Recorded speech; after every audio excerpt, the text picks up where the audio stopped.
Hey folks, this clip is brought to you by the fastest growing sports book in Tennessee, Zen Sports. And code A to Z TN, ATOZTN to earn a welcome bonus that gives you 5% cash back on your total betting volume for your first 15 days of betting. That is Zen Sports.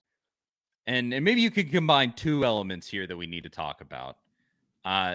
Cooper Mays came back, and the offensive line looked significantly better. And I was almost surprised by how much better it looked. Like, I thought it was going to look better, but it was like night and day. And maybe that's a function of South Carolina's defensive line not being world beaters or something. But I think the offense just runs smoother. He's a nice veteran presence out there. He just brings an experienced, level head and a better. He's just better at playing center. Period. Than you had with Ollie Lane. Combine that with, is Tennessee a run-heavy offense now?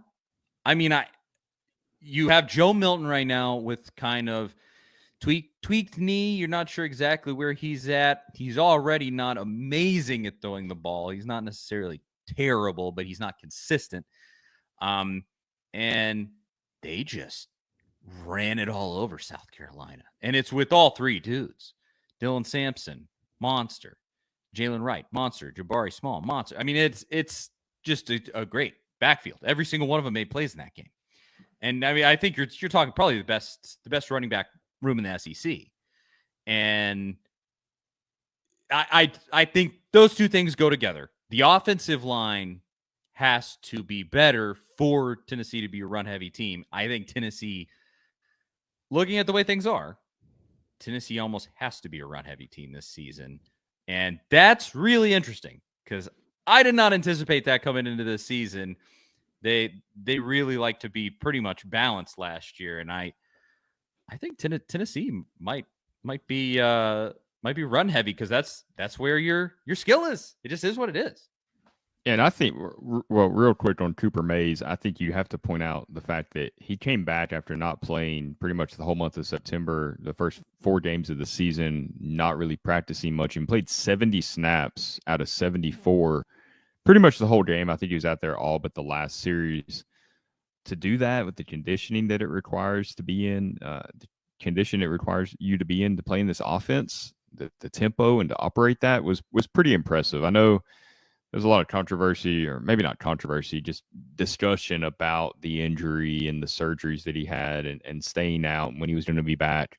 I thought it was impressive that he came back and played to that level, and they didn't have to rotate him in and out with Ollie Lane. They didn't have a mix and matched offensive line because of that. I mean, he gutted it out, and he said on Dave Hooker's Off the Hook Sports on his appearance on Sunday that he was kind of hurting. He was glad the bye week was coming up so he could get a couple of weeks to get healthy before Texas A&M. So credit to him for coming back and playing the way he did. But as far as the run game, I think it should be encouraging if you're a Tennessee fan to see this. Yeah, it's kind of frustrating, I guess, to not see some of those deep passes because that's the highlight plays. That's what changes the momentum of a game in a split second. And we have seen some of those, just not as many.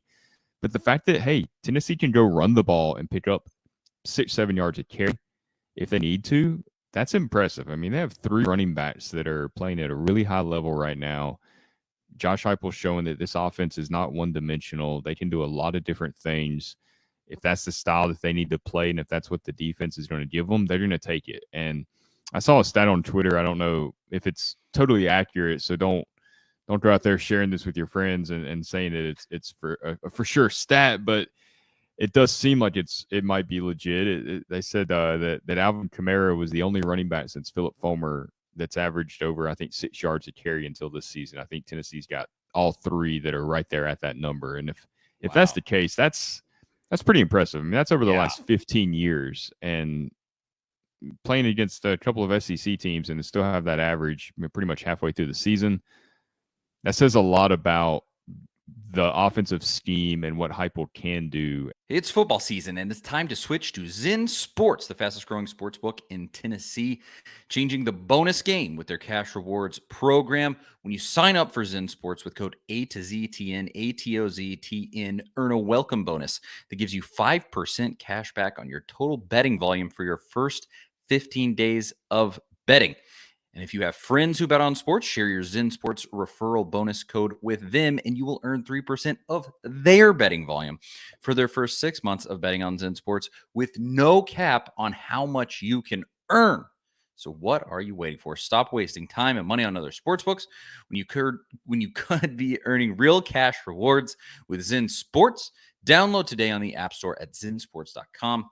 And your wallet will thank you later. If you have a gambling problem, call 1-800-889-9789. Terms and conditions apply. Must be 21 or older in Tennessee to bet. That is Zen Sports. Go download it now. And that he's not just limited to this one read gimmicky offense, that's what people want to call it. It's definitely not that. They'll go run the ball down your throat. And look, we were texting about it. People on Twitter were tweeting about it. Why aren't they running the ball at the end of the second half? And it seemed like they started getting some 3-and-outs before Kamal Hadden's interception, that pitch six that changed the momentum. They came out in the second half. They ran the ball again, and in the first half, it may not have been play calling. Maybe Joe Milton was seeing something at the line of scrimmage that said, "Hey, we need to throw here." They're trying to stop the run. They did that a lot against Mississippi State the previous week, so it wouldn't be a surprise. But when they gave it back to them, they took it, and that's pretty much what put the game away. And I think it's encouraging to see that Tennessee can do that. Absolutely. And it kind of leads to a lot of questions tying in Brew McCoy's injury here. And a lot of folks, we got some good comments building up here that are kind of going in the direction I wanted to go in. Billy Bob says, I would like to see Sampson as a wideout. Absolutely. Maybe that slot position. He's obviously very short. And that's Alabama kind of did that with Jahmyr Gibbs last year at times. Yeah. Yes. He was probably their best receiver, to be honest. Yeah. I mean, look there. Get creative, because you have Cam Seldon, who still you have even more depth there. D. Williams. I think a lot of people have kind of been looking around going like, can he play on offense? Somebody asked Josh Heupel about that specifically at the Knoxville Quarterback Club today. And he kind of like danced around it a little bit, suggested that there's a lot that goes into learning this offense, which we know that. So I don't know if that was his way of saying, hey, it's just not going to work out there or what, or maybe just typical Heupel coach speak. He's not going to give anything away.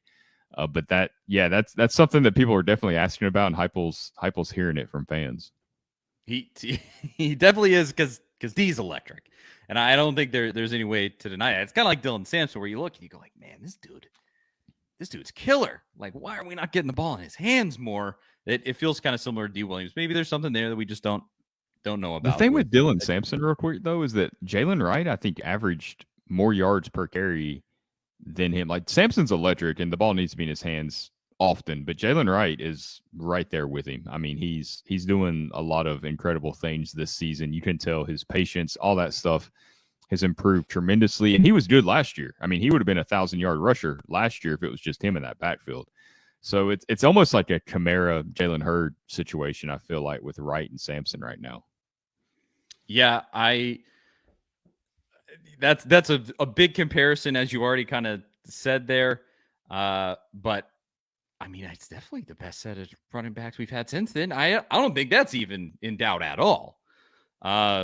Obviously, we'll have to, keep everybody healthy, and we'll see exactly how Josh Heupel uses everyone. But I think you have to be looking at using those dudes in creative ways now.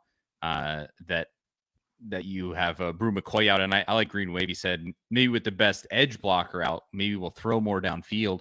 Maybe I get the feeling they'll probably lean into the run game even more, but I would like to see that. Joe can, when he's on, he can throw downfield.